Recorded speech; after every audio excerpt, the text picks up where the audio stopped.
जी आवाज आ रही है, चित्त भी आ रहा है आपका जी। अब मेरी आवाज आवाज आ रही है आपको? आवाज भी आ रही, चित्त भी आ रहा है, आइए। बहुत अच्छी। जी यम ब्रह्मा वरुणेन्द्र रुद्रमरुता स्तुन्वन्ति दिव्यैस्तवै वेदै साङ्गपदक्रमोपनिषदै गायन्ति यं सामगा ध्यानावस्थित तद्गतेन मनसा पश्यन्ति यं योगिनो यस्यान्तं न विदुसुरासुरगणा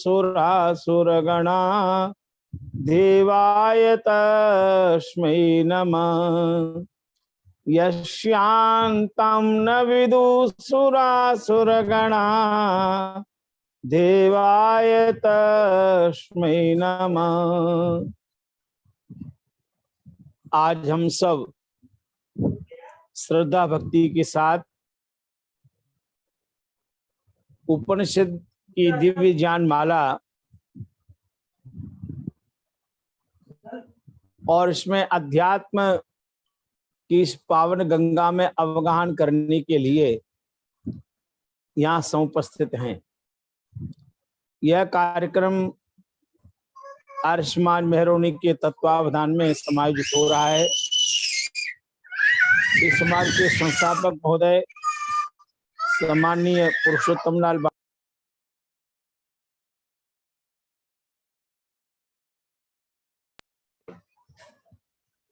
सम्माननीय कार्यक्रम के सूत्रधार संयोजक लखनलाल जी, एक बच्चे को एक संदेश दे रहा हूं। दिव्यव्रत है, जैन सर का फोन आ रहा है, कहते ना पापा पिताजी उसमें है प्रवचन में। तो हमारे इस कार्यक्रम की अनवरत श्रृंखला का संचालन करने वाले सर्वप्रिय संयोजक श्री लखनलाल जी, मुझसे पूर्व वक्ता महोदय आदरणीय शास्त्री जी, मैं उनका नाम नहीं जान पा रहा हूं, और यहाँ समुपस्थित मातृशक्ति धर्मानुरागी सज्जन वृंद। ईश के न कथा प्रश्न मुंड मांडुक्य तैतरीय ऐत्रेय छांदोग्य वेदारण्यक श्वेता स्वतरस्तथा। ईशोपनिषद, कठोपनिषद, मुंडकोपनिषद, मांडुक्योपनिषद, ऐत्रेयोपनिषद, तैत्रीयोपनिषद, प्रश्नोपनिषद, छांदोग्योपनिषद, वेदारण्योपनिषद और श्वेता स्वतरोपनिषद,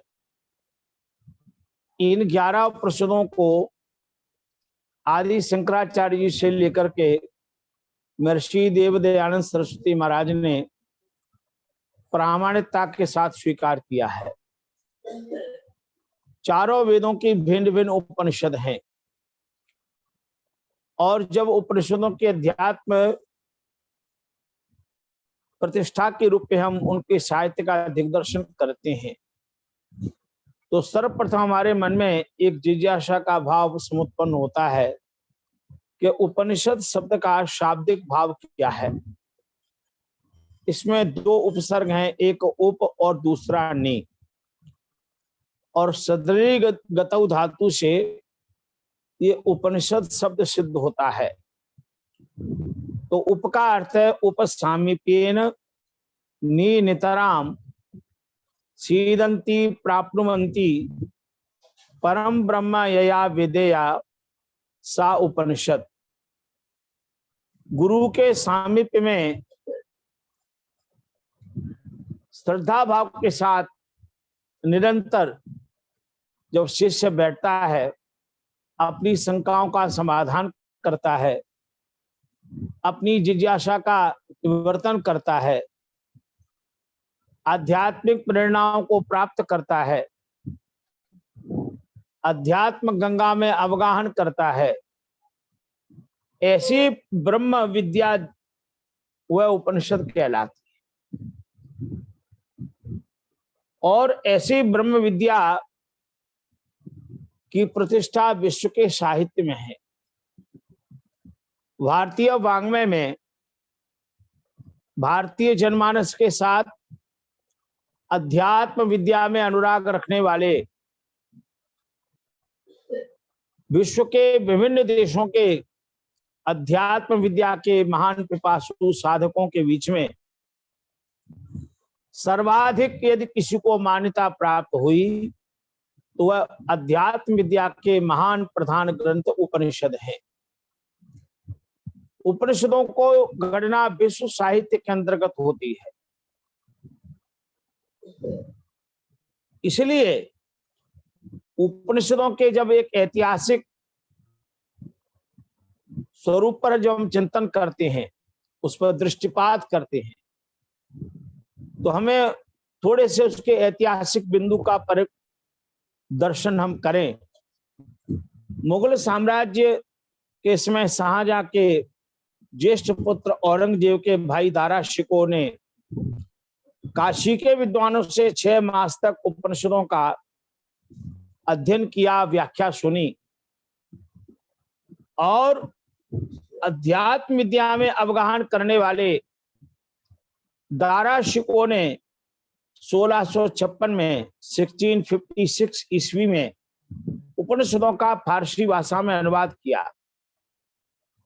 अब देखिए क्या उपनिषदों की विद्या का सुप्रभाव है कि एक ही परिवार में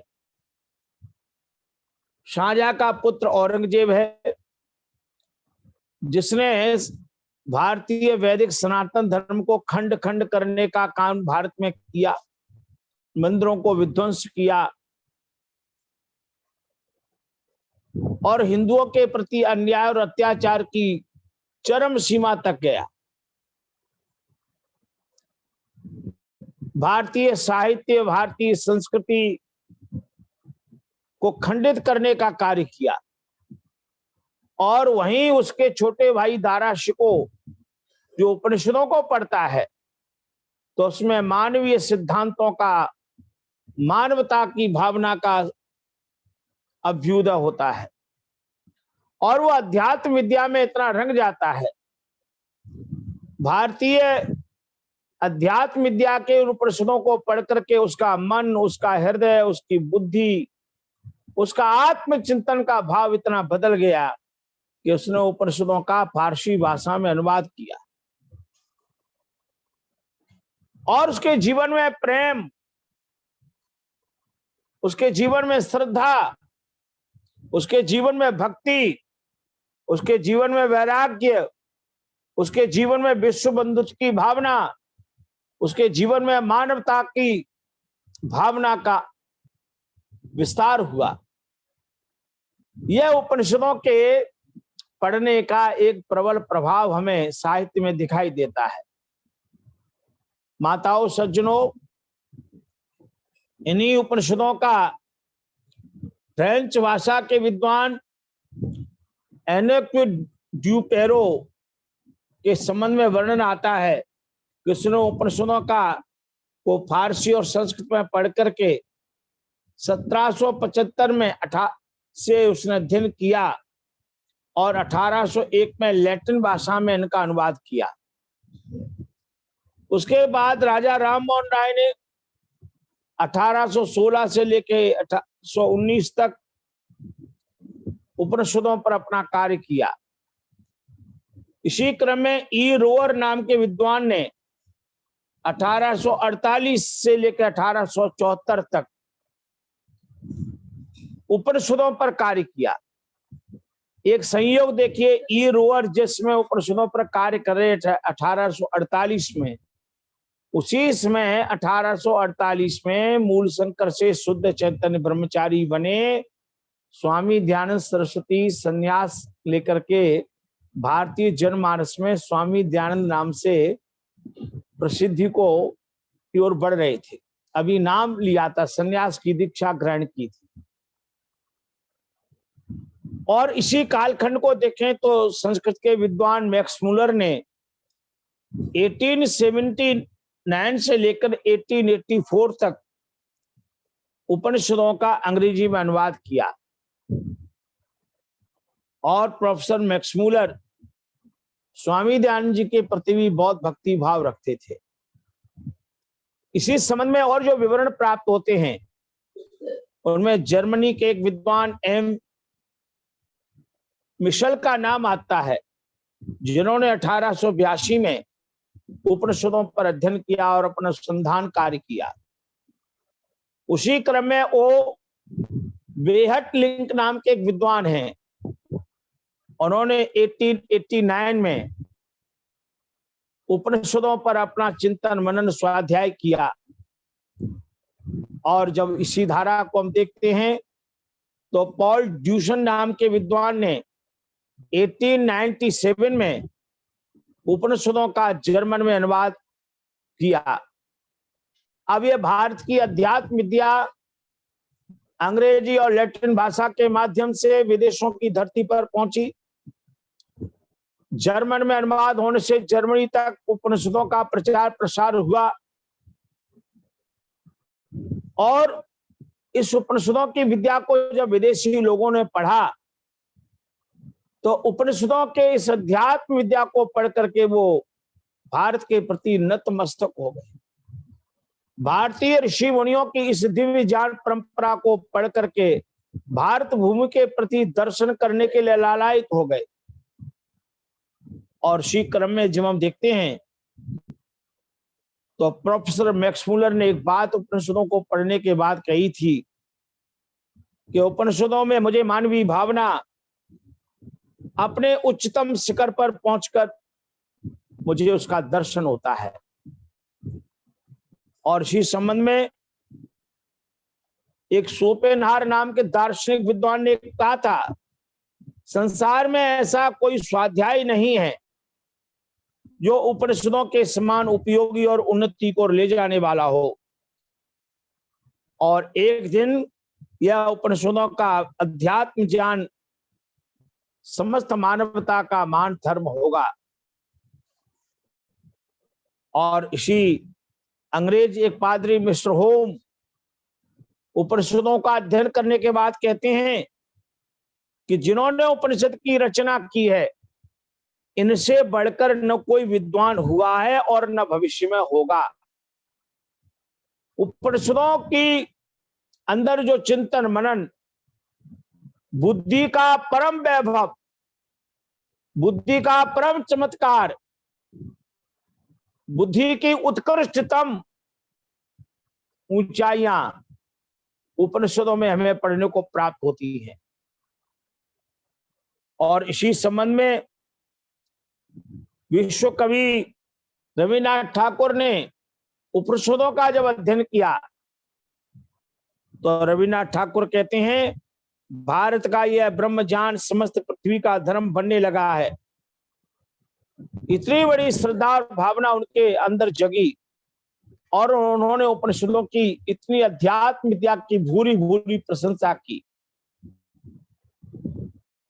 और उपनिषद ऐसे हमारे धार्मिक ग्रंथ हैं जिनमें अध्यात्म जिज्ञासा के विषय में संसार के सब धर्म ग्रंथों की अपेक्षा वैज्ञानिक भावना परिलक्षित होती है।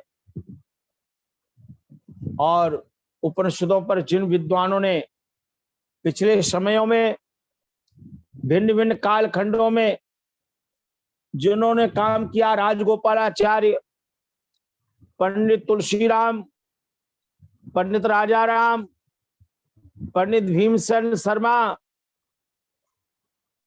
स्वामी दयानंद जी के प्रति अनुराग और श्रद्धा रखने वाले पूज्य स्वामी सत्यानंद जी महाराज, गुरुकुल कांगड़ी विश्वविद्यालय के दार्शनिक विद्वान डॉक्टर सत्यव्रत सिद्धांतालंकार, और वर्तमान समय में हमारे पौराणिक समाज के भिन्न भिन्न विद्वानों ने, वो बनारस के रहने वाले हों, अयोध्या के हों, चित्रकूट के हों, मथुरा के हों, हरिद्वार में रहने वाले हों, बड़े बड़े संतों ने, महंतों ने, सन्यासियों ने उपनिषदों पर प्रवचन व्याख्यान दिए हैं। और आर्य समाज के क्षेत्र में भी भिन्न भिन्न विद्वानों ने उपनिषदों पर बहुत अनुसंधानात्मक कार्य किया है, चिंतन किया है, मनन किया है। आज से 30, 40, 50 वर्ष पहले का इतिहास देखें तो आर्य समाज मंदिरों में सर्वाधिक यदि किसी के व्याख्यान जिन विषयों पर होते थे वे उपनिषद और दर्शन थे। हजारों की संख्या में लोग श्रद्धा से सुनते थे, लेकिन कालांतर में धीरे धीरे उपनिषदों को पढ़ने वाले, स्वाध्याय करने वाले विद्वानों की भी कमी होती गई और श्रोताओं की कमी होती गई। अब व्याख्यान मनोरंजन का साधन बन गया है। अब व्याख्यान कहानी किस्सों का साधन बन गया है। विद्वान भी कहानी और किस्से मनोरंजन करने लगे, श्रोता भी व्याख्यान में मनोरंजन कहानी किस्से सुन करके अपने मन की तृप्ति कर लेते हैं, मनोरंजन हो जाता है। व्याख्यान मनोरंजन के साधन बन गए। श्रोता और वक्ता दोनों इसी में अपना अपना मनोरंजन करने लगे।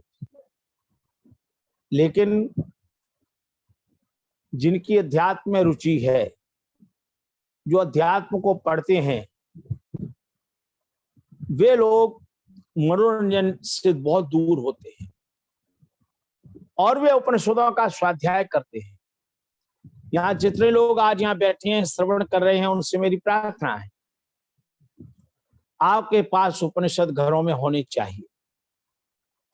मेरे पास अपने घर में सब उपनिषद हैं। देखो, ये उपनिषद रहस्य महात्मा नारायण स्वामी जी का, पंडित भीमसेन शर्मा का लिखा हुआ रखा ऊपर। एक पूरी अलमीरा है, वो दूसरी तरफ रखिए कमरे में। उस पूरी अलमीरा में एक खाना पूरा उपनिषदों का ही है। भिन्न भिन्न भारतीय विद्वानों ने जितने उपनिषदों पर अनुसंधान किए हैं, कार्य किए हैं, प्रत्येक उपनिषद पर मैंने संकलन करने का एक बहुत अच्छा प्रयास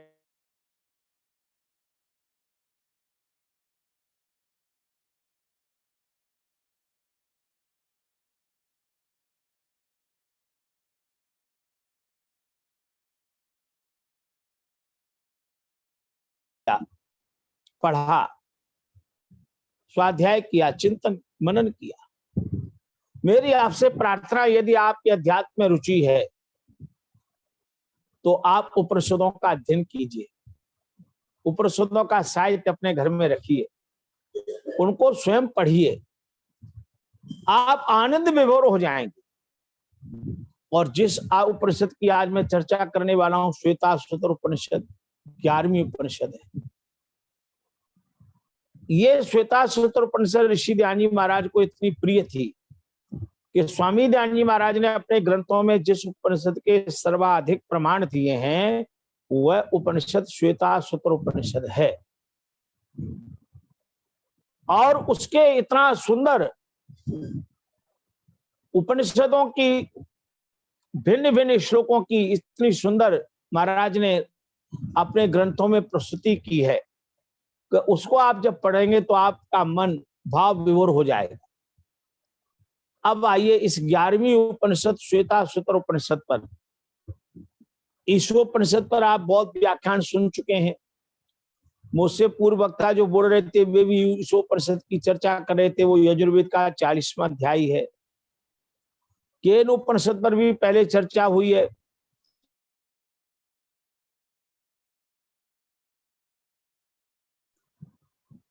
और शायद मांडू के उपनिषद पर हमारे मित्र गुरुकुल होशंगाबाद में पढ़ाने वाले श्री योगेंद्र याजिक जी, वो भी पहले प्रवचन कर चुके हैं उपनिषद पर। छांदोग्य उपनिषद पर एक बार कुछ व्याख्यान हुए थे, मैंने भी 1-2 व्याख्यान दिया था।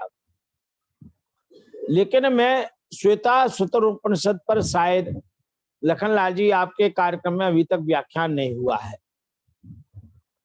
ये 11वीं उपनिषद बड़ी मार्मिक है।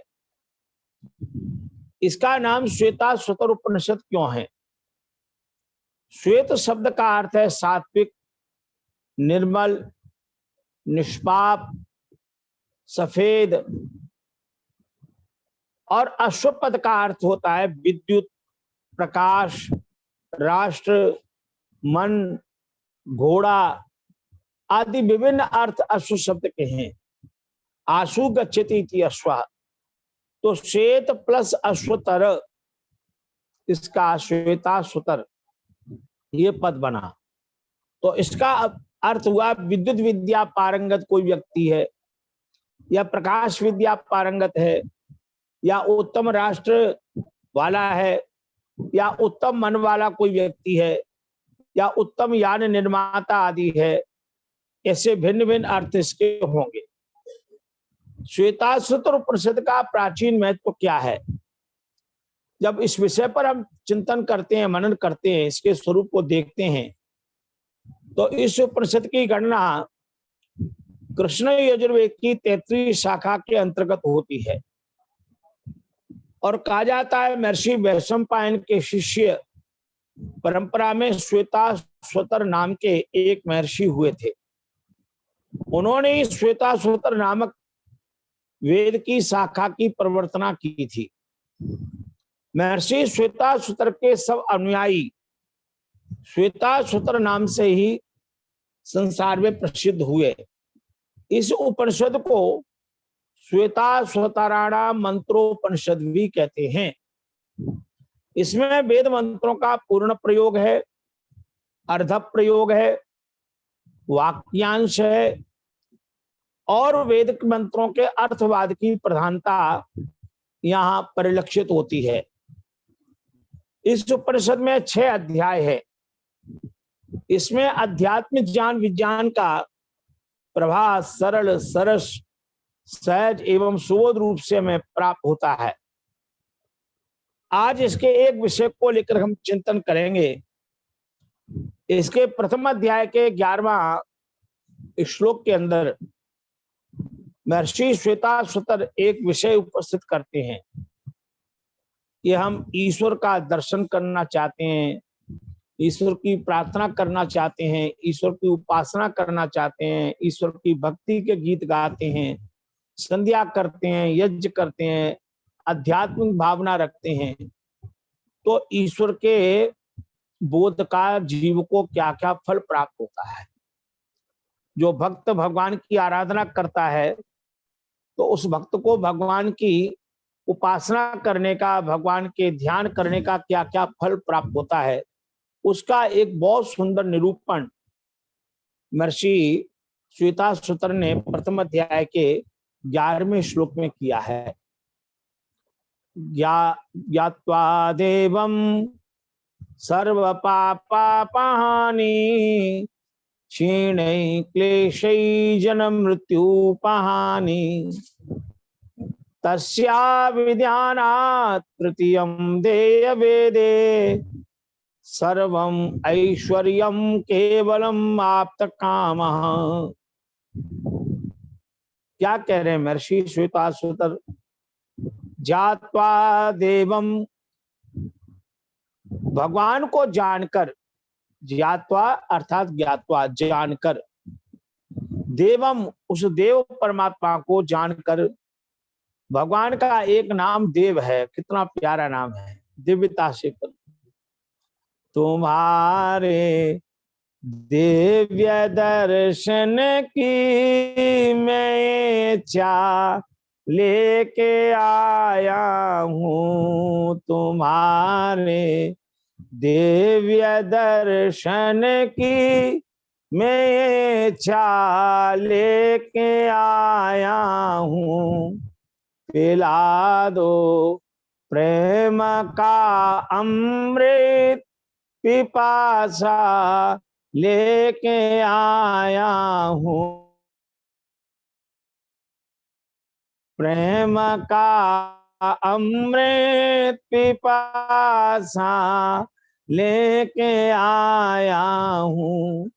भगवान के दिव्य दर्शन की भावना है। ज्ञात्वा देवम, भगवान को जान करके, भगवान की भक्ति करके भक्त को पहला वरदान क्या मिलता है? तो महर्षि श्वेताश्वतर कहते हैं भगवान के साचर से, भगवान के संगतीकरण से, भगवान की परम कृपा से भक्त को पहला वरदान मिलता है सर्व पाप अपहानि। भक्त के सब पापों की अपहानि समाप्ति हो जाती है, उसके सारे पाप मिट जाते, सब पाप। भगवान की भक्ति का प्रथम वरदान यही है, उसके पापों का खंडन हो जाता है। उसके पाप कहते हैं अघ, अघों का मर्षण हो जाता है, इसलिए संध्या में एक है अघमर्षण। अघमर्षण सारे पापों का निवारण हो गया, पुण्यों का जागरण। ऐसा पहला वरदान मिलता है, सारे के सारे पाप मिटने लगते हैं। और कितना सुंदर भाव है, सब पापों का अंत हो जाता है। सर्व पाप अपहानी, ये पाप के जो पाश है ना, एक पद और प्राप्त होता है, सर्व पाश अपहानी। सारे पाश हैं, पाश माने बंधन, उन बंधनों की समाप्ति हो जाती है। इसलिए हम यज्ञ में पढ़ते हैं मंत्र, ये ते शतम वरुणये सहस्रम यज्ञा पाशा वितता महांत। ये जो आपके शतम 100 सहस्त्रम हजारों यज्ञा पाशा, जो प्राकृतिक बंधन है, वितता महांत, बड़े फैले हुए हैं, चारों ओर बड़े महान है। ते विर्णो अद्य मुंचतु, हे भगवान उन पासों से आज ही मुझे मुक्त कर दो। क्या प्रार्थना करते हैं। और ये पास किस तरह के हैं, उत्तमम अधमम च मध्यमम। ये पास उत्तम है, सत्व प्रधान है, मध्यमम रजब प्रधान है, अधमम तमा प्रधान है। कोई तमोगुण का बंधन है, कोई रजोगुण का बंधन है, कोई सत्व का प्रबल बंधन है। ये तीनों प्रकार के बंधनों से मुझे मुक्ति मिल जाए।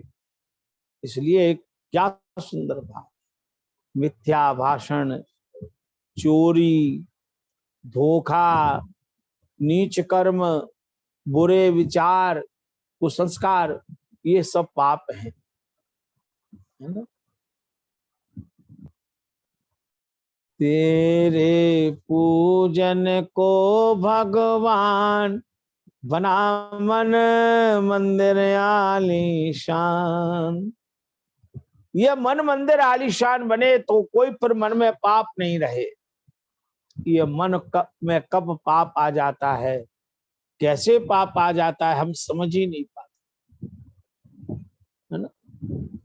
तो इसलिए नीतिकार एक बात कहते हैं, पुण्यस्य फलमिच्छन्ति पुण्यम न कुर्वन्ति मानवा, पापस्य फलनेच्छन्ति पापम कुर्वन्ति यत्नतः। लोग पुण्य का फल जो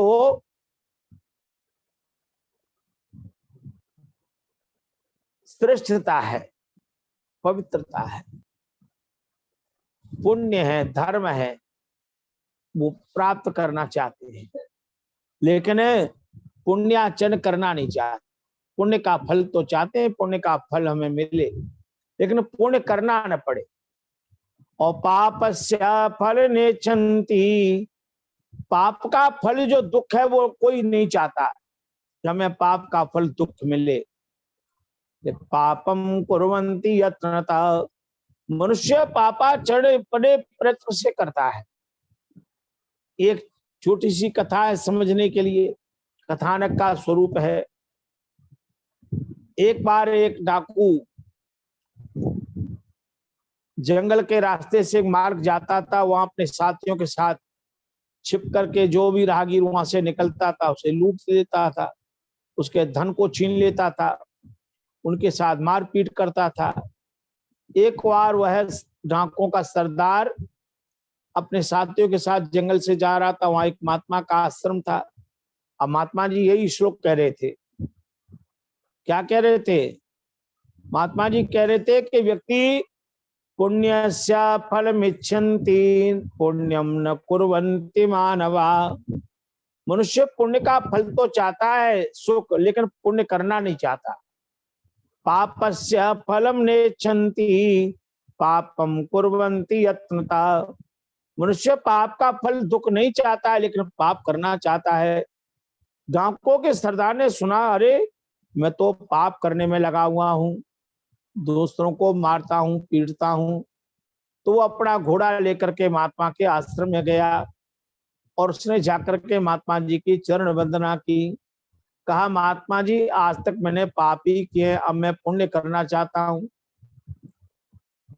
तो समझने के लिए कथानक है, महात्मा ने उसको एक काला झंडा दिया और कहा इस झंडे को अपने घोड़े पर लगाओ और भारत की सब तीर्थाटन करो। जिस दिन तुम्हारा झंडा सफेद हो जाए तो समझ लेना तुम्हारे पाप मिट गए। अब डाकू ने काला झंडा घोड़े पे लगाया, भारत के पूर्व पश्चिम उत्तर दक्षिण मध्य सब जितने तीर्थ हैं, सब धाम हैं, सब जगह यात्रा की, बड़े बड़े तीर्थों पर गया, देशाटन किया। अब उसका झंडा काला का काला ही। कई महीने लगे उसको भारत की यात्रा में। अब बड़ा निराश हुआ कि मेरे महात्मा ने कहा था तुम्हारा झंडा तो सफेद हो जाएगा, मैंने तो इतना तीर्थाटन कर लिया, झंडा का काला ही है। तो उसने पूछा क्या बात है कि मेरा झंडा सफेद नहीं हुआ, चलो महात्मा से दोबारा जाके पूछता हूँ। अब वो उसी रास्ते पर आ रहा था जिस रास्ते पर वो डाका डालता था।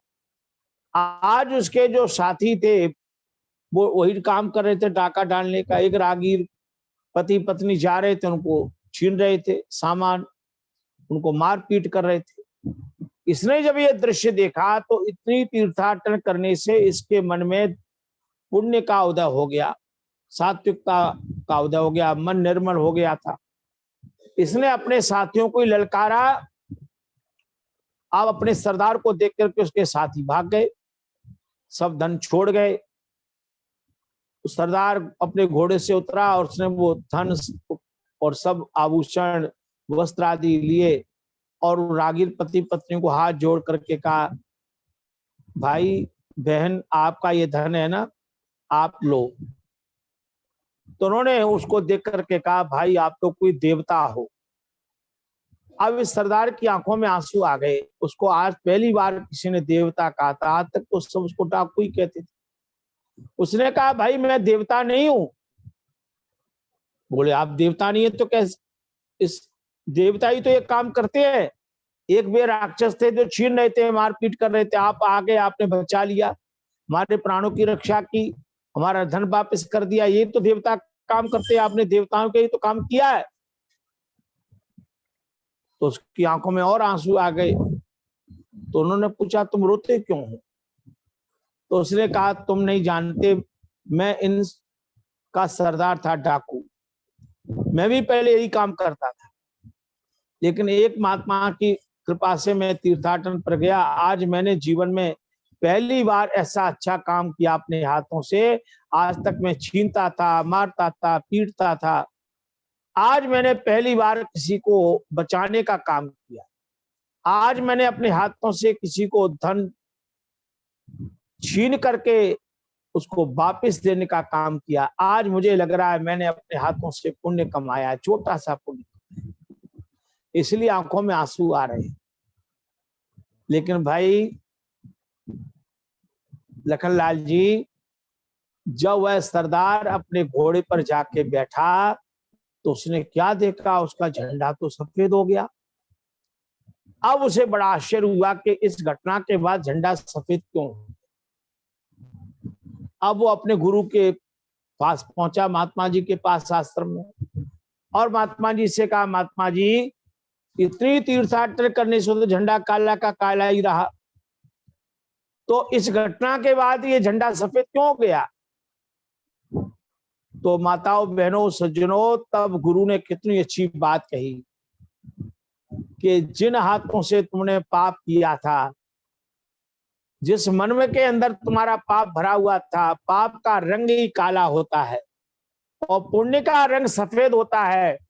तुम्हारा मन बदल गया, तुम्हारे मन से कालिमा हट गई, तुम्हारे अंदर से पाप के संस्कार धुल गए, तो तुम्हारे मन बदलते ही तुम्हारे झंडे का रंग भी बदल गया, तुम्हारा मन पवित्र हो गया। तुमने आज रक्षा करने का काम किया, पहली बार किसी को जीवन में रक्षा करने का काम किया, तो तुम्हारा मन कुंदन हो गया, तो तुम्हारे झंडे का रंग भी सफेद हो। महात्मा ने कहा दुनिया में जो पुण्य कमाते हैं, जो दूसरों की रक्षा करते हैं, अच्छे काम में दान देते हैं, अब मुझे नहीं पता लखनलाल जी को जितने श्रोता बैठे हैं कभी दान देते हैं या नहीं देते। हम विद्वान लोग भी इनकी निष्काम सेवा करते हैं, हमको इनसे दक्षिणा नहीं लेते। आनंद नरोला जी, चंद्रकांता जी द्वारा दिया गया है। अच्छा, कुछ कर रहे हैं सहयोग आपका? हाँ, अनिल नरोला जी ने किया है, चंद्रकांता जी ने किया है। बहुत अच्छा, करना चाहिए, क्यों नहीं करना चाहिए भाई। हम लोग भी, विद्वान लोग भी इनको समय देते हैं, चिंतन करते हैं, विचार करते हैं। तो आप सबसे मेरी प्रार्थना है, थोड़े अपने घर से इनको दान जरूर भेजिए, इनकी संस्था को, है ना, देना चाहिए। आपको जो लगता है अच्छा काम कर रहा है, अभी मैं प्रशंसा के लिए नहीं कह रहा हूं लखनलाल जी, अभी मैं 3 दिन हरिद्वार गया, एक बहुत बड़ा सम्मेलन था जी। अभी 2-3 दिन बनारस में भी था।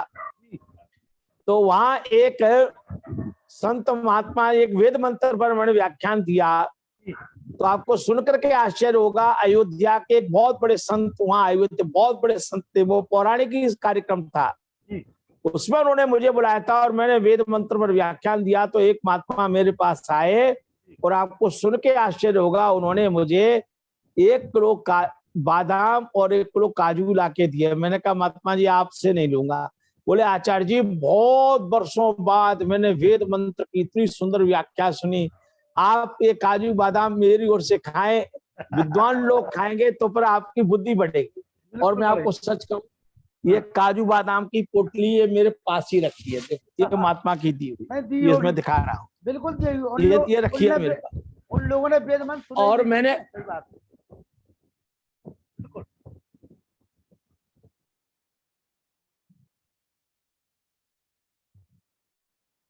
अच्छा, ये मैंने इसलिए आपसे कहा, ये नहीं कहा कि आप काजू बादाम भेजे, इसलिए नहीं कह रहा हूँ कि कहने का बादाम भेजती है हमारे लिए, ईश्वर देवी जी भी भेजती है। हाँ, तो आप विद्वानों को, उन्होंने कहा आचार्य जी विद्वान खाएंगे तो उनकी बुद्धि बढ़ेगी, चिंतन अच्छा करेंगे, विचार अच्छा करेंगे, समाज में काम अच्छा होगा। तो विद्वानों की सेवा, अच्छे काम करने वालों को दान गृहस्थियों को देना चाहिए। आइए चलो विषय की ओर चलें। अब ये सबसे पहली चीज है पाप अपहानि, पाप की समाप्ति हो जाती। माताओं बहनों, ऋषि ध्यान जी का जीवन सारा कुंदन का जीवन है। लखनलाल जी, संसार में 2 तरह के लोग हैं, एक वे हैं जिनका जीवन कृष्ण पक्ष है, अंधकार है जिनके जीवन में, अविद्या है, पाप है, बुराइयां हैं। फिर उनके जीवन में परिवर्तन आता है, वे अच्छे व्यक्ति बन जाते हैं, वो शुक्ल पक्ष की ओर बढ़ते हैं, उनके जीवन में शुक्ल पक्ष का आगमन होता है। लेकिन कभी कभी दिव्य आत्माएं धरती पर ऐसी होती हैं जो शुक्ल पक्ष की तरह से ही पवित्र होती हैं। सारे जीवन में पवित्रता ही पवित्रता है, सारे जीवन में पुण्य ही पुण्य है, सारे जीवन में धर्म ही धर्म है, सारे जीवन में सेवा ही सेवा है, सारे जीवन में दान ही दान है, सारे जीवन में सत्कर्म ही सत्कर्म है, और उनका जीवन पूर्णिमा की तरह पवित्र हो जाता है। संसार के अंदर वो दूसरों के लिए आदर्श बन जाते हैं। तो महर्षि श्वेताश्वतर कहते हैं भगवान की भक्ति का पहला वरदान क्या है? सारे पाप विध्वंस हो जाएंगे। जात्वा देवम सर्व पापापहानि क्षीणै क्लेशै जन मृत्यु पहानि। दूसरा वरदान मिलेगा, उनके 5 क्लेश क्षीण हो जाएंगे भगवान की कृपा से। 5 क्लेश, 5 क्लेश कौन कौन से हैं? तो महर्षि पतंजलि योग दर्शन में कहते हैं 5 क्लेश हैं, अविद्या, अस्मिता, राग, द्वेष, अविनिवेश। 5 चीजें मिट जाएंगी। अविद्या 1, अस्मिता 2, राग 3, द्वेष 4, अविनिवेश 5। ये 5 चीजें भगवान की कृपा से मिट जाती हैं। अविद्या का अर्थ क्या है? अविद्या का अर्थ यही है कि अनित्य, अशुचि, दुख, अनात्मसु, नित्य, शुचि, आत्म ख्याति अविद्या।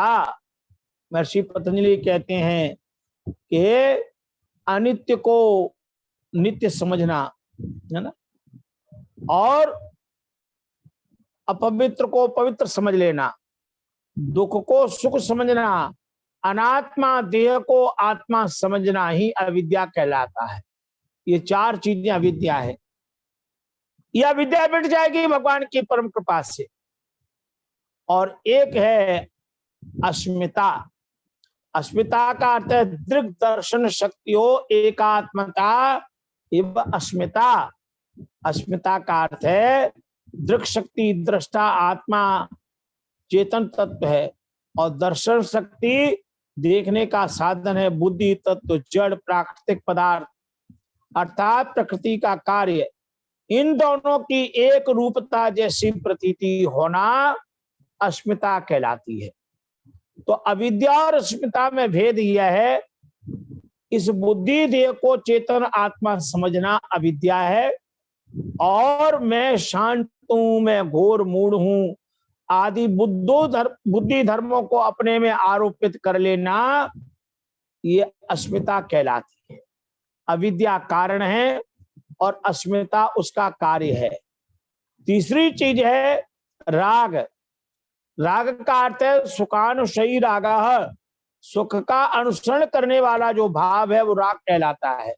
भोगे सुखों को बार बार भोगने की इच्छा का नाम राग है, यही राग आसक्ति है।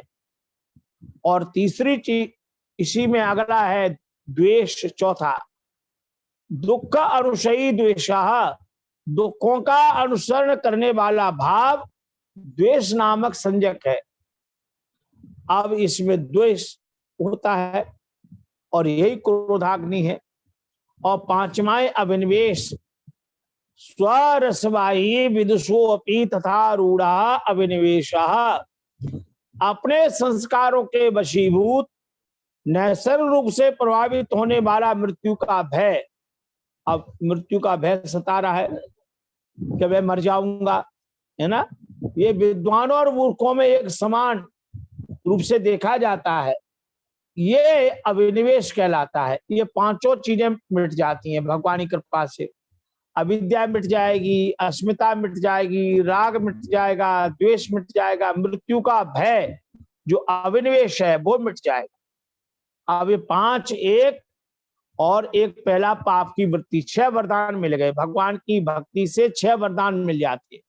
अब अगला 7वां वरदान सुनिए क्या है। महर्षि श्वेताश्वतर कहते हैं यात्वा देवम सर्व पापापहानि क्षीणै क्लेशै जन्म मृत्युपहानि। 7वां वरदान ये मिलता है कि जन्म और मृत्यु का प्रभाव बंद हो जाता है। आप बार बार जन्म नहीं लेना पड़ेगा, जन्म नहीं होगा तो मृत्यु भी नहीं होगी। ये मृत्यु तब तक है जब तक जन्म हो रहा है और जन्म का प्रभाव रुक जाए। इसलिए वहां कहते हैं जन्म किसी भी, जिसमें किसी शरीर के साथ संयुक्त हो के जीव कर्म करने में समर्थ होता है उसे जन्म कहते हैं। जीवात्मा शरीर का परमात्मा के आधार पर जो संयोग है वही जन्म है। मृत्यु किसे कहते हैं? जिस शरीर को प्राप्त होके जीव क्रिया करता है, उस शरीर और जीव का किसी काल में जो वियोग हो जाना है उसी का नाम मृत्यु है। जात से ही ध्रुव मृत्यु ध्रुवम जन्मामृतस्य च। और यही वेद कहता है भस्मांतम शरीरम, ये शरीर भस्म होने वाला है। तो जन्म मृत्यु का प्रभाव ये मिट जाएगा। ये 7वां वरदान मिल गया। अब अगला वरदान क्या है? जात्वा देवम सर्व पापापहानि क्षीणै क्लेशै जन्म मृत्युपहानि तस्या विद्यानात् तृतीयम देय वेदे। तस्य अविद्यानात् तृतीयम, ईश्वर के ध्यान करने से ये जो तीसरी अवस्था जागृत स्वप्न सुषुप्ति के बाद समाधि की उच्चतम अवस्था प्राप्त हो जाती है। हाँ, एक शब्द है व्याधि। व्याधि कहते हैं शारीरिक रोगों को, और आदि कहते हैं मानसिक रोगों को। और समाधि में जब व्यक्ति बैठता है, भगवान के ध्यान में बैठता है, तो समाधि लगाने वाले की शारीरिक व्याधियां भी मिट जाती हैं और मानसिक चिंताएं जो आदि हैं वे भी मिट जाती हैं। जो अपनी व्याधि और आदि को मिटाना चाहे वो समाधि में आ जाए। इसलिए महर्षि श्वेताश्वतर कहते हैं भगवान के उपासना करने से ये जो अवस्था है समाधि की बढ़ती चली जाती है। क्या है? तत्र प्रत्यय एकतानता ध्यानम। योग दर्शन में महर्षि पतंजलि कहते हैं जिस देश स्थान में चित्त को बांधा जाता है उस लक्ष्य में प्रत्येक ज्ञान वृत्ति की एकतानता एकाग्रता ही ध्यान कहलाती है। और फिर महर्षि पतंजलि योग दर्शन में कह रहते हैं समाधि क्या है? तदेव अर्थमात्र निर्वासम स्वरूप शून्यम एव समाधि। ये समाधि क्या सूत्र है? महर्षि पतंजलि योग दर्शन में कह रहे हैं तदेव है ध्यान ही अर्थमात्र निर्वासम, जब उसमें केवल अर्थ भासता है, स्वरूप शून्यम एव, स्वरूप से ध्यान की प्रतीति से शून्य सा रहता है, तो वह समाधि है। क्या दिव्य स्वरूप है! अपने आप को भूल गए, केवल परमात्मा ही रह गया है। अब मैं कौन हूं, कहां से आया हूं, क्या मेरा नाम है, कहाँ मेरा जन्म है ना? ये सारा सांसारिक स्वरूप विस्मरण हो गया, केवल परमात्मा का स्मरण रह गया है। परमात्मा के ध्यान के स्मरण में जब जीव बैठ गया तो समाधि की उच्चतम अवस्था को प्राप्त हो गया। ये है दिव्य अवस्था। तो ये वरदान मिलता है भगवान से। भगवान की तरफ चलोगे तो भगवान अपना जैसा बना लेंगे, अपनी ओर खींच लेंगे, अपनी ओर आकर्षण कर लेंगे। देखो रखनलाल जी, जैसे पृथ्वी में गुरुत्वाकर्षण है ना, कोई भी वस्तु ऊपर को फेंको तो नीचे गिर जाती, ऊपर फेंकी नीचे आ गई, ऊपर फेंकी नीचे आ गई। ऐसे भगवान के प्रति बढ़ेंगे तो भगवान भी अपनी ओर खींचते हैं, आओ। जैसे संसार के भोगों में रमेंगे तो भोग अपनी ओर खींचते हैं, जैसे योग में रंगेंगे तो योग विद्या अपनी ओर खींचती, आ जाओ मेरी ओर। तो भगवान के प्रेम की अवस्था आ जाती है। और अगली बात कहते हैं तस्या विधाना तृतीयम देय भेदे। और क्या वरदान मिलेगा? तो अब अगला वरदान गिना रहे हैं। अब 5, 6, 7, 8वां वरदान गिनाते हैं देय भेदे। अब देह और देही का भेद जान लेता है जीवा भक्त। देह क्या है और देही क्या है? ये देह जो दिखाई दे रहा है, देह में जो आत्मा रम रहा है उसका नाम देही है। देही नित्यम वद्योयम देहे सर्वस्व भारत। भगवान कृष्ण गीता में कह रहे हैं हे अर्जुन, वह देही आत्मा इस देह में विचरण कर रहा है, वो अवध्य है, उसको मारा नहीं जा सकता। तो महर्षि श्वेताश्वतर कहते हैं ज्ञात्वा देवम सर्व पापापहानि क्षीणै क्लेशै जन मृत्युपहानि तस्या विधाना तृतीयम देय भेदे। अब देह का भेद हो गया, अब देही और देही का भेद जान गया। और अगला स्वरूप क्या है? तो कहते सर्वम ऐश्वर्यम। अब वह भगवान का नाम ईश्वर है। और जब ईश्वर के समीप कोई पहुंच जाता है तो भगवान का वरदान उसे मिल जाता है। अच्छा बताओ, मिलता है कि नहीं मिलता? आप जहां जाएंगे उस स्थान का जो सौंदर्य है, उस स्थान का जो स्वरूप है, वो हमें प्राप्त होता है कि नहीं होता? जैसे आप बगीचे में घूमने जाएं, अब बगीचे में बहुत सारे फूल हैं तो आपको फूलों की सुगंध मिलेगी। हमारे भारत के माननीय राष्ट्रपति भवन में एक मुगल गार्डन है, वहां बहुत तरह तरह के फूल हैं, उनकी बड़े बड़े स्वरूप देखने को मिलते हैं। तो जिन दिनों हम धरती पर जाते थे वहां, और उन दिनों में हम दिल्ली में रहते समय वहां मुगल गार्डन देखने का अनेक बार अवसर मिला। तो आप वहां जाएंगे तो वहां प्रकृति का आनंद आएगा। ऐसे ही आप मंदिर में जाते हैं तो मंदिर का दृश्य आ जाता है। आप हवन करने बैठते हैं तो हवन का वातावरण आपको प्रभावित करता है। सत्संग में बैठते हैं, सत्संग का वातावरण प्रभावित करता है।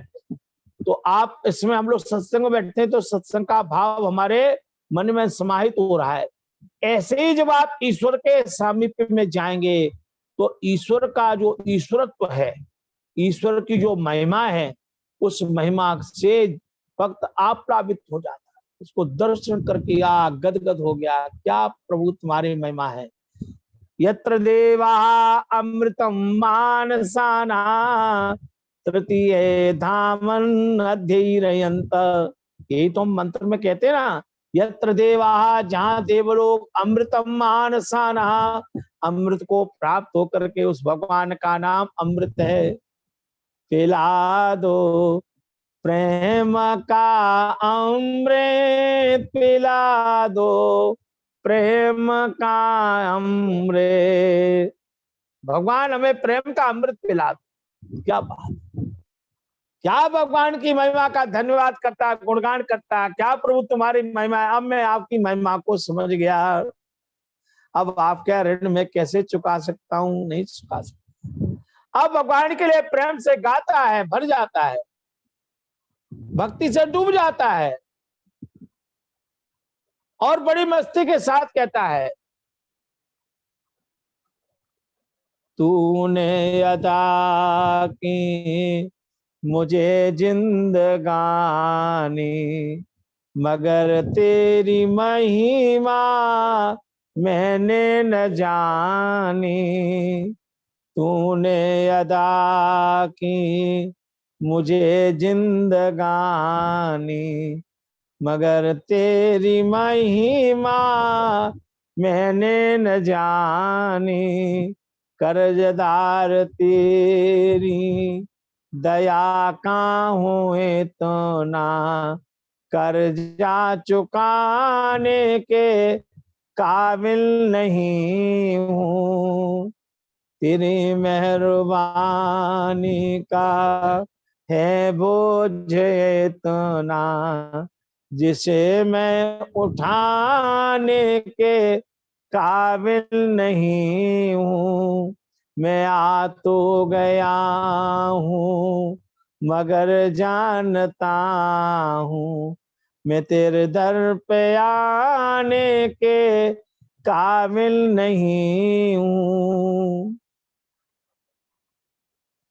क्या बात है, क्या सुंदर बात, क्या प्रेम का प्रसंग है, क्या भगवान के प्रति आत्मविभोर का भाव है। तो महर्षि श्वेताश्वतर कह रहे हैं, जात्वा देवम सर्व पापापहानि, क्षीणै क्लेशै जन्म मृत्युपहानि, तस्याभिधाना तृतीयं देय वेदे, सर्वम ऐश्वर्यम केवलम आप्त काम।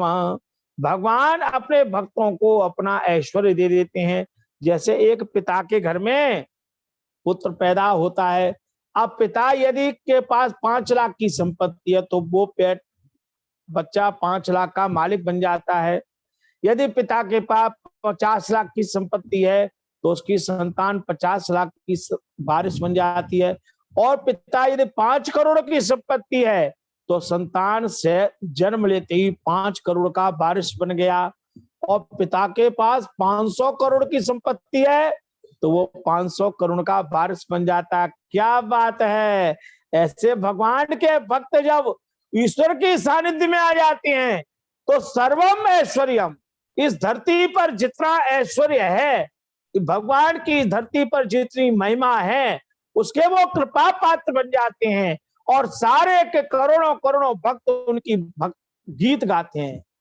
आज भारत के ऋषि मुनियों की हम गाथा गा रहे हैं ना। अब बताओ, कभी कभी लखनलाल जी सोचिए, चारों वेदों के जो ऋषि हुए, अग्नि वायु आदित्य अंगिरा, 6 दर्शनों के 6 ऋषि हैं, है ना।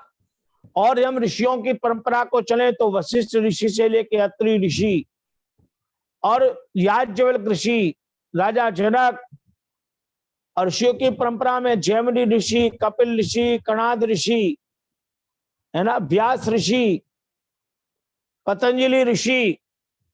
और उस परंपरा को याद करें तो कितने कितने नारद आदि ऋषि हुए।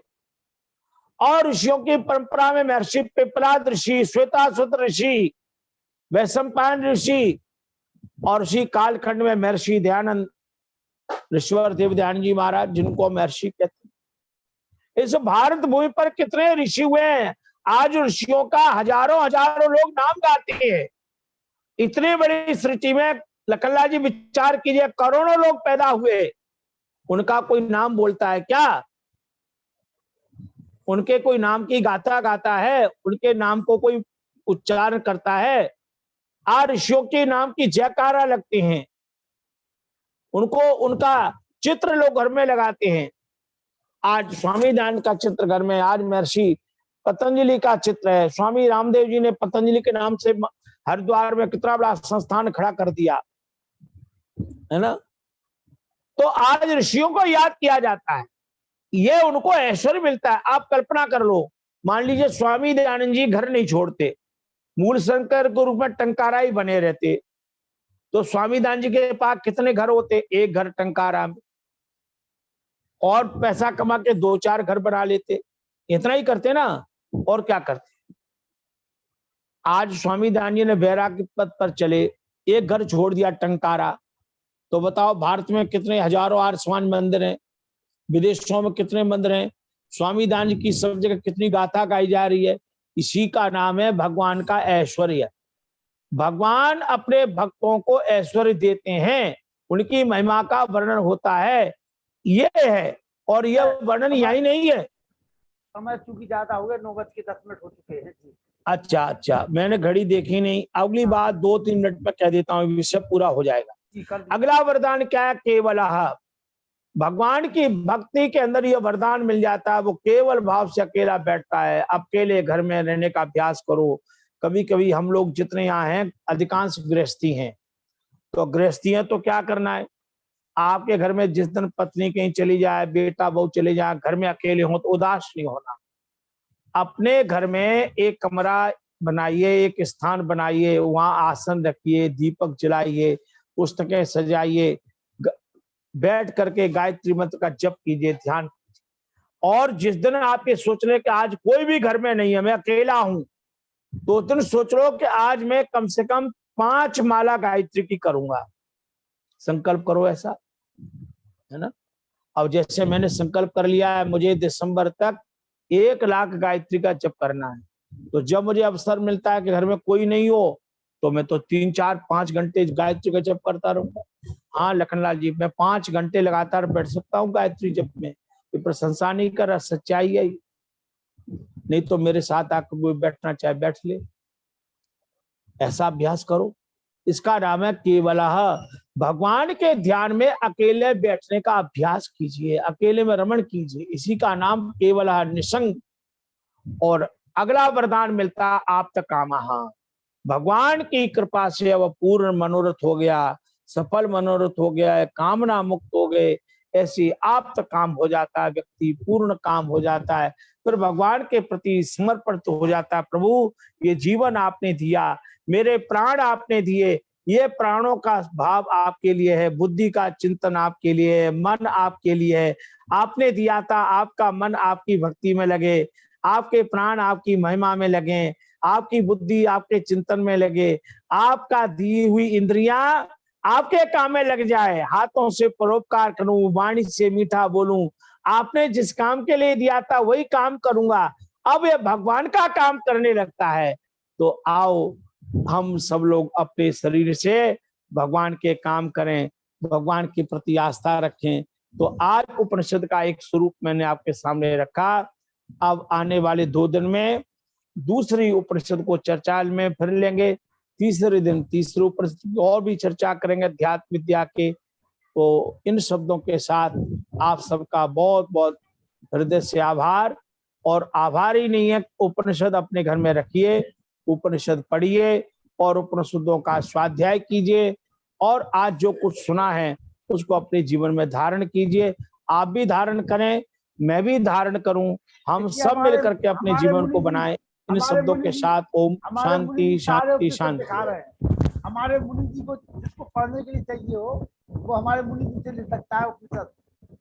बहुत अच्छे, बहुत अच्छे। संपर्क करिए, सारे ग्रंथ उनके पास मिलेंगे, पढ़ने के लिए देते हैं सभी को।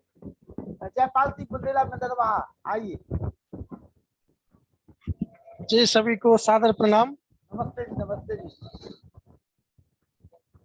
आज तो बहुत ही अच्छा लगा शर्मा जी के प्रवचन सुन के, मैं तो बहुत धन्य हो गया, बहुत ही गर्व महसूस कर रहा हूँ। कितनी अच्छी बात है, हमारे घर बैठे हम सबको सीखने के लिए मिलती हैं, और जीवन के जो सार हैं, रहस्य हैं, उनका पर्दा जिस प्रकार से उठाते हैं और समझाते हैं व्यक्तियों को, बहुत ही अच्छा लगता है, सुंदर लगता है। और इससे मानव जीवन और चेतना में बहुत ही प्रचार प्रसार होता है और अच्छा लगता है। चलिए जयपाल जी इसी प्रकार से जुड़े रहिए, बस और कुछ नहीं, घर बैठे आनंद लीजिए। वैभव महेश्वरी जी, वैभव महेश्वरी जी हमारे युवा साथी हैं, नए नए आर्ट समाज से जुड़ रहे हैं। वैभव जी बोलिए, माइक खोलिए वैभव जी। जी आचार्य जी नमस्ते। माइक खोलिए, माइक खोल कर सामने आइए। जी नमस्ते नमस्ते आचार्य जी, आवाज आ रही है? हाँ आवाज आ रही, बोलिए।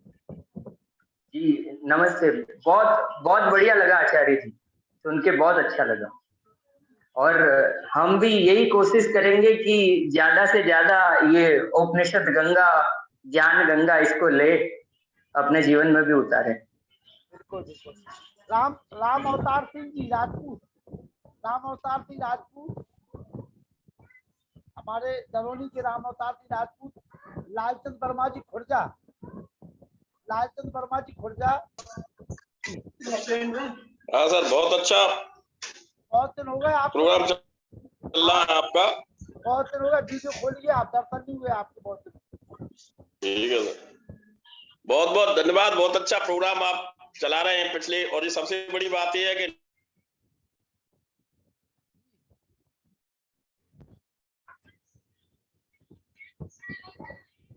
दूर देशों से भिन्न भिन्न विद्वानों को एकत्रित करना, एक मंच पे लाना और सामान्य जनों से उसको जोड़ना, उनके विद्वता के विचारों को उन तक पहुंचाना, ये बहुत बड़ी बात है।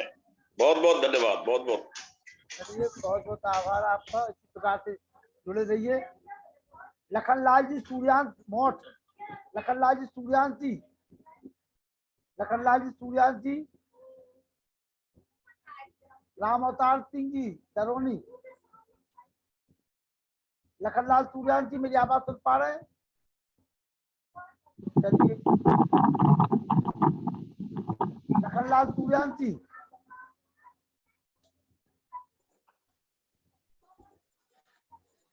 आइए। अनिल नरोला जी आप आ जाइए। बाकी लोग हम चाहेंगे कि वीडियो खोल करके सामने आप आओ, आपका परिचय हो, शर्मा जी आपको पहचाने, ताकि आप शर्मा जी को जाने, है ना।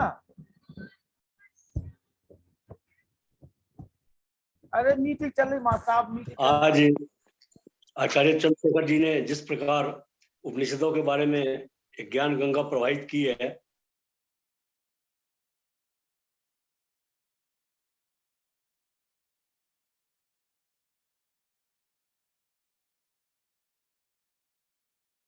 हमारा सनातन धर्म भी कहलाता है।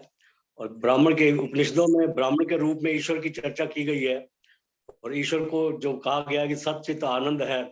सत्य का मतलब कि ईश्वर सत्य है, चित्त का मतलब कि अंतर मन में जो प्रवृत्तियां होती है उसके बारे में, और आनंद जो है, आनंद आत्मिक ज्ञान जो प्राप्त होता है, आत्मिक आनंद प्राप्त होता है, वही उसी का वर्णन उपनिषदों में किया गया है। और आचार्य जी ने जो बड़ी प्रेरणा दी है कि सबके घरों में उपनिषद होना चाहिए, उपनिषदों का पाठ करना चाहिए, पढ़ना चाहिए, बहुत अच्छी प्रेरणादायक उनकी चेतना है। और हमें कोशिश करनी चाहिए कि वास्तव में हम इस बात को अपने जीवन में आधारित करें और आगे बढ़े। बहुत बहुत धन्यवाद। जौहर सिंह जी बरेली, जौहर सिंह जी बरेली, विमलेश कुमार सिंह जी, लखनलाल सूर्यांश जी, लखनलाल सूर्यांश जी, राम अवतार सिंह जी, जौहर सिंह जी। हाँ जी बोलिए, नमस्कार जी आइए जौहर सिंह जी, वीडियो खोल लीजिए। जौहर सिंह जी जी। बोलिए। यहाँ बिजली चली गई है। कोई बात नहीं, ऐसी बोलिए, बिना बिजली के बोलिए, चलिए। हाँ जी, बिजली चली गई यहाँ। आप बोलिए बोलिए। हाँ जी, बहुत दिनों के बाद जुड़े, बहुत अच्छा कैसा लगा प्रवचन आज आप? सुनाया जी स्वामी जी, बहुत अच्छा लगा। चलिए जुड़े रहिए, है ना। बहुत अच्छे विचार हैं ऑनलाइन माता चंद्रकांता जी, सुधार संभव चंद्रकांता है। हर जी। समाज का जो मिशन है वो पूरा होगा। जी जी जी, वो मिशन तभी पूरा होगा जब हम जुड़ेंगे, दूसरे लोगों को जोड़ेंगे, ज्यादा से ज्यादा लोगों को जोड़ेंगे। और हम अगर आलसी और प्रमादी हो जाएंगे हाँ तो काम बनने वाला नहीं है। सूरज पुनिया, तो नहीं होगा। हाँ सूरज पुनिया जी खोल लीजिए माइक। हाँ जी, बोलिए बोलिए। आदरणीय आचार्य जी नमस्ते। नमस्ते जी, नमस्ते जी, बोलिए सूरज जी। हाँ मेरा जो है, ये जो मेरी शंका है कि जो विद्वान हैं ये बाएं कंधे पर चादर क्यों रखते हैं? बाएं कंधे पे, हाँ हाँ, बाएं कंधे पे हमारे व्यासनंदन शास्त्री भी रखे हैं और चंद्रशेखर शर्मा जी भी रखे हैं। बताइए भाई क्यों रखते हैं आप लोग? हाँ जी। बोलिए क्यों रखते हैं? और रखते हैं तो हम लोगों को भी तो रखने के लिए। शर्मा जी, अगर आप अब ये रखते हो तो क्यों रखते ये हो? ये और रखते हो तो एक हम लोगों को भी दो जी। ये पहले श्रद्धा से हमें एक चादर दें ला करके, फिर इनको हम उत्तर देंगे। नहीं जी, मेरी जिज्ञासा है आचार्य जी, क्योंकि इसका समाधान ही नहीं हो रहा। मैंने कई विद्वानों से पूछा, हो सकता है नहीं नहीं, ऐसा ऐसा ऐसा कोई बात नहीं है। इसका एक परिधान का रूप यह है, एक वीरसेन वेद शर्मी जी की पुस्तक है कि यज्ञीय परिधान। तो अच्छा जी। जब आप सत्संग में बैठते हैं, ध्यान में बैठते हैं, विद्वान लोग बैठते हैं, तो एक वस्त्र उपवस्त्र आप कंधे पर रखते हैं, तो उससे एक दिव्यता आपके मन में विचारों की रहती है ना। जैसे हाँ, तो इसकी दिव्यता का एक स्वरूप है, उसका यही स्वरूप, और कोई बात नहीं। तो एक कंधे पर वस्त्र रखते हैं तो वो एक दिव्यता का अलंकरण बन गया है। और धीरे धीरे कुछ लोगों ने प्रारंभ किया रखना, तो अब धीरे धीरे और विद्वान भी देखा देखी रखने लगे। तो रखने का तात्पर्य यही है कि उसका जो स्वरूप है वो 3 गुण है, सत्व रज तम। तो सत्व माने सात्विकता, सफेद वस्त्र होना चाहिए, और या उसकी निर्मलता पवित्रता का स्वरूप होना चाहिए। तो ये उसके लिए प्रतीक है, उसके भिन्न भिन्न स्वरूप हैं, है ना। आप कहाँ रहते हैं?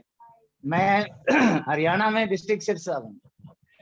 अच्छा, कभी आप अलग से फोन करके पूछ लीजिए तो और चीजें भी आपको बताते हैं। ठीक है, धन्यवाद आचार्य। धन्यवाद। डॉक्टर व्यासनंदन शास्त्री जी, 2 मिनट के लिए आप आ जाइए। फिर मुनि जी,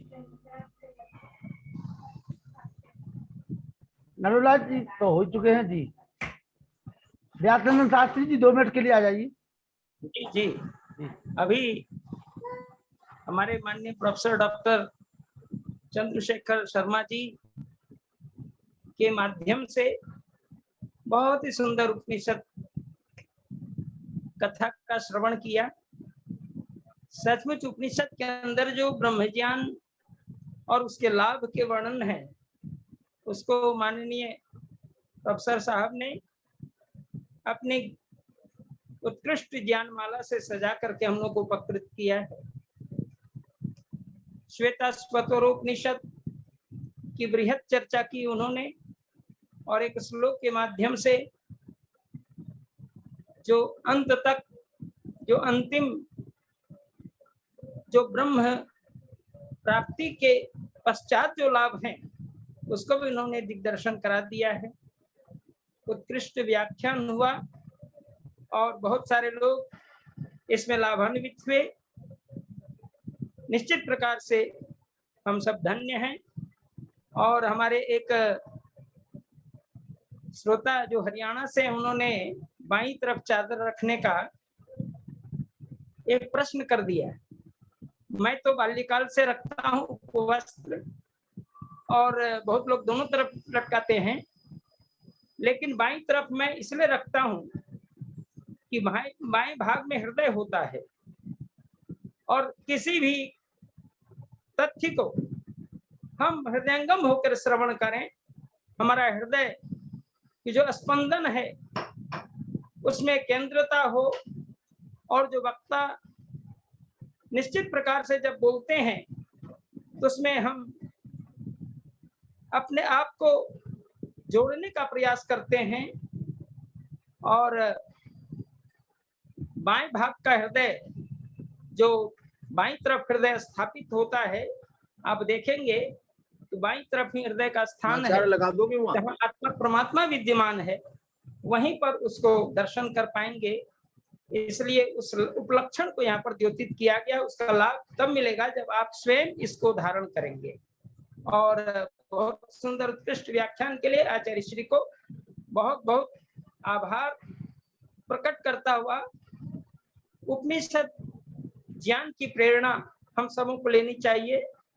मैं भी अपने घर में मेरा जो लाइब्रेरी है अंदर नीचे, उसमें उपनिषद और वेद सारे दर्शन लगभग 1.5-2 लाख रुपये की पुस्तकें सजाती हैं और वहां बैठ करके मैं स्वाध्याय करता हूँ नित्य दिन। इसका लाभ मिलता है और लाभ लेकर के व्यक्ति उसका जब अपने जीवन में उतारता है तो उसका फल समाज और राष्ट्र भोगता है और विश्व में उनकी ख्याति बढ़ती है।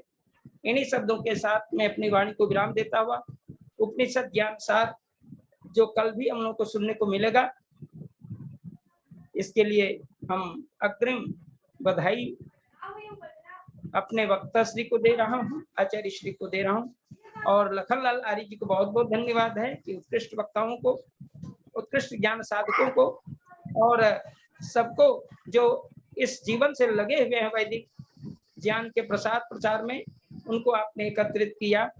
बहुत बहुत धन्यवाद, बहुत बहुत आभार।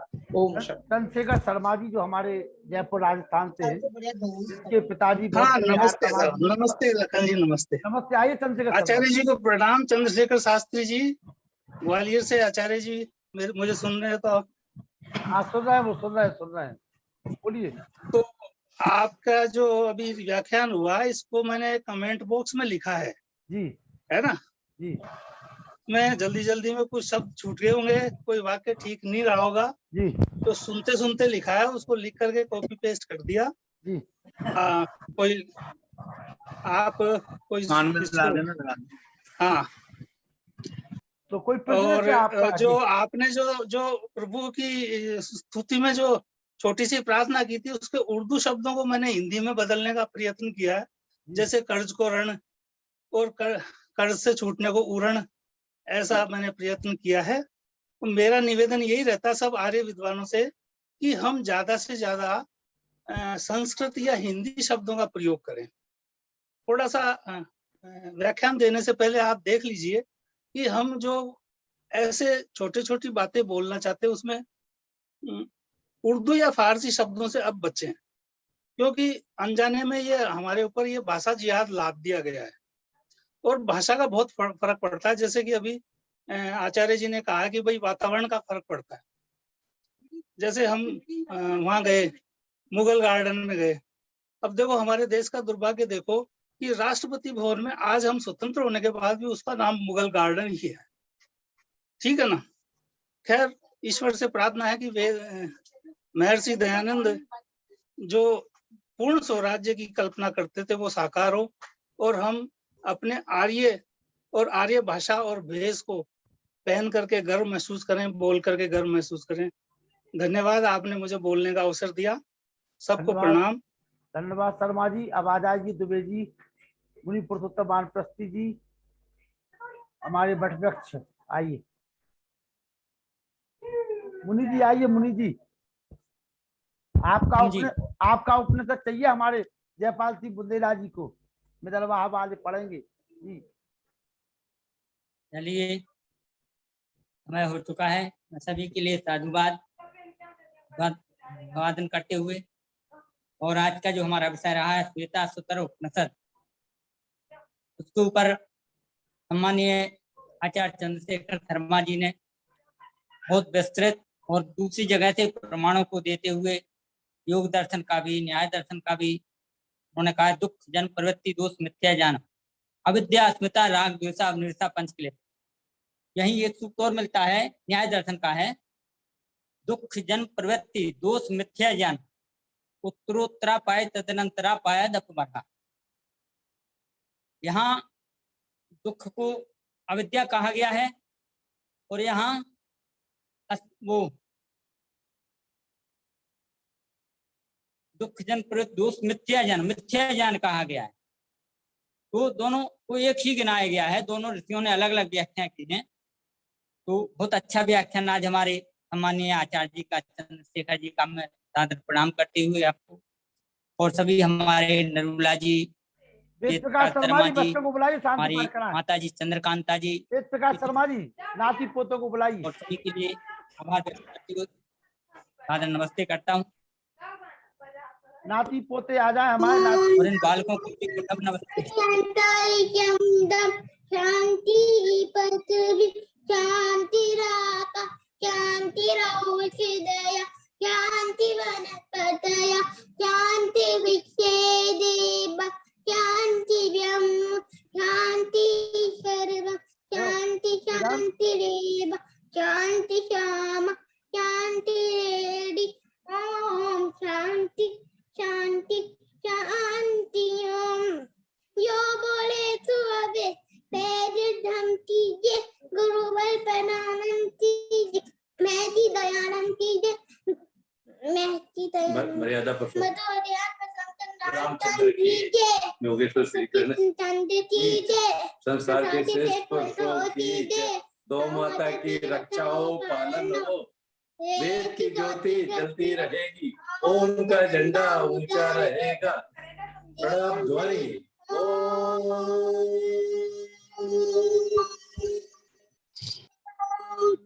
वैदिक अभिवादन। सबको नमस्ते जी। नमस्ते राम अवतार जी राजपूत जी नमस्ते। सबको नमस्ते जी। नमस्ते राम अवतार जी राजपूत जी नमस्ते। नमस्ते सभी को नमस्ते। नमस्ते जी सभी को। हाँ नमस्ते जी नमस्ते जी। राम अवतार जी नमस्ते। जयपाल सिंह जी नमस्ते। ईश्वर देवी जी नमस्ते। ईश्वर देवी जी ने हमें बादाम भेजे बादाम बादाम भेजती है ईश्वर देवी जी हमारे लिए बादाम। लखन जी आप बादाम खाइए और मस्त रहिए पार्सल करवा के। हाँ हाँ बिल्कुल बिल्कुल।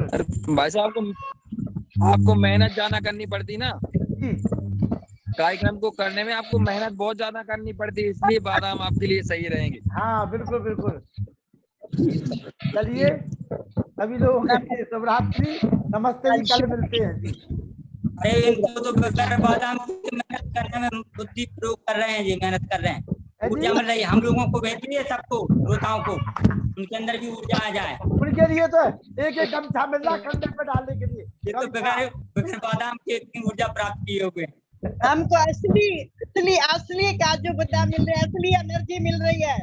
आदर नमस्ते सभी के लिए। सर्वे भवन्तु सुखिनः सर्वे सन्तु निरामयाः आत्मिक एनर्जी मिल रही है, आत्मा की एनर्जी मिल रही है हमको, शरीर की नहीं आत्मा की मिल रही है। चलिए नमस्ते जी, कल मिलते हैं।